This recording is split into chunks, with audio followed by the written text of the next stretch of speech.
बेगूसराय में जनस्वराज पार्टी की मटिहानी विधानसभा क्षेत्र 144 के भावी प्रत्याशी कुशेश्वर भगत ने 11 अप्रैल को पटना के गांधी मैदान में बिहार बदलाव रैली में बेगूसराय और विधानसभा क्षेत्र से अपील करते हुए बड़ी संख्या में पटना के गांधी मैदान पहुंचकर बिहार बदलाव रैली को सफल बना दे। बिहार में बढ़ते अपराध, शिक्षा, बेरोजगार के मुद्दे पर प्रशांत किशोर लगातार बिहार सरकार को आईना दिखा रही है। बेगूसराय से मोहम्मद नबी आलम की रिपोर्ट। विधानसभा चुनाव है 2025 का, इसको लेकर सभी पार्टियों ने अपने अपने स्तर से जनताओं के बीच जाना शुरू कर दिया। वहीं आपको बताते चले कि कांग्रेस के तरफ से प्लान रोको और नौकरी दो बिहार में यात्रा चल रहा है। कल राहुल गांधी आए, विपक्ष के नेता हैं, और कहीं ना कहीं राहुल गांधी में समर्थन में लोग उभरे, जो भीड़ है वो देखने को मिला है। वहीं आपको बताते चले कि 11 अप्रैल को बिहार के तीसरी पार्टी बनकर उभरी है जनस्वराज, जो 2 अक्टूबर को जो है इसका गठन किया गया, इस पार्टी को बनाया गया। पार्टी बनते ही लोगों के बीच जा रहे हैं, लोगों की समस्या सुन रहे हैं और बिहार की जो बदहाली है वो आईना दिखाने के काम कर रहे हैं। और इस बीच जो है 11 तारीख को बिहार बदलाव यात्रा इनका जनस्वराज पार्टी के तरफ से चल रहा है।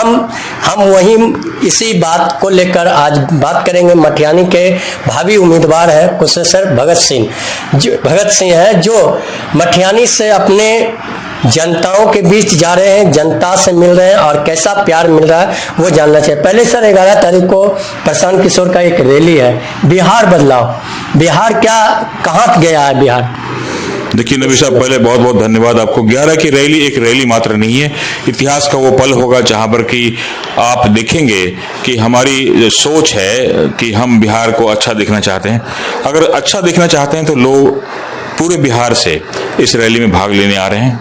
उनको पता है कि इस बार नहीं तो कभी नहीं है। पिछले 35 वर्षों की कुचली व्यवस्था, जिन्होंने हमें प्रताड़ित किया, भ्रमित किया, अपमानित किया और हमें गरीबी के रेखा से नीचे धकेल दिया। हम पायदान पर 5 थे, 4 थे, आज हम 38वें जिले के रूप में आते हैं। इसके लिए वो सब चीज़, वहाँ के तंत्र और चीज़ें जो है वो लोगों के दिलों में आज भय बन के, अपराध की जो प्रवृत्ति पहले राजनीतिक पार्टियां थी और उसके बाद तंत्र में आया पिछले 15 सालों से, तो इसको बदलाव कहा गया है। तो 11 की महारैली पटना चलो अभियान जो है वो मात्र सिर्फ एक रैली नहीं है, आम रैली नहीं है, ऐतिहासिक रैली है। और इसमें उस समय ही इसका हिसाब किया जाएगा, जिसे हमारे नेता कहते हैं कि रैली में ही इसका हिसाब किया जाएगा कि आपने हमें छला, हमें धोखा दिया, जाति के नाम पर, धर्म के नाम पर हमें वहीं का वहीं छोड़ दिया। अपने परिवार, अपने समाज या परिवार जो भी कह लें, उन्होंने अपना सिर्फ उत्थान किया। बिहार का विकास नहीं हुआ, बिहार के नेताओं का विकास हुआ, उनके परिवारों का विकास हुआ और बिहार के लोग जहां 50 साल पहले थे वहीं आज भी हैं। अब दावा कैसे कर रहे हैं बिहार में विकास नहीं हुआ? बिहार में लाइन हो गया, रोड सही हो गया, लोग आराम से घूम। नबी साहब आप पत्रकार हैं, आप जानते हैं कि विकास का क्या पैमाना होता है। विकास का पैमाना ये होता है कि हमारे आपके पॉकेट में कितना पैसा है, हमारे पास क्या एसेट्स हैं, क्या लायबिलिटीज हैं। मकान बनने से, गली नाली बनने से विकास नहीं होता। विकास का मापदंड है कि आपकी खरीदने की क्षमता क्या है।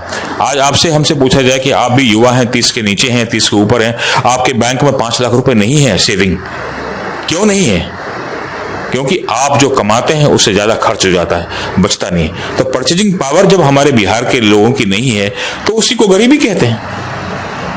बदलाव तो आया, रोड, सड़क, बिजली, पानी बन गए, कपड़े आ गए, गाड़ियां आ गई, उससे गरीबी का मतलब मिटता नहीं है। गरीबी तब मिटता है और अर्थशास्त्र में जब आपकी परचेजिंग पावर बढ़ती है।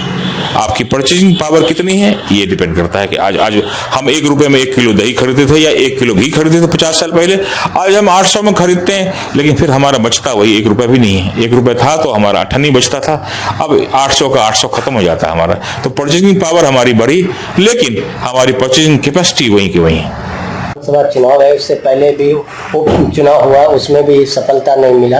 क्या लगता है कि इस बार विधानसभा चुनाव है, उसके बाद भी नबी साहब, आप तो पत्रकार हैं और आप समाज की समस्याओं को बहुत गहराई से समझते हैं, हमसे बेहतर समझते हैं।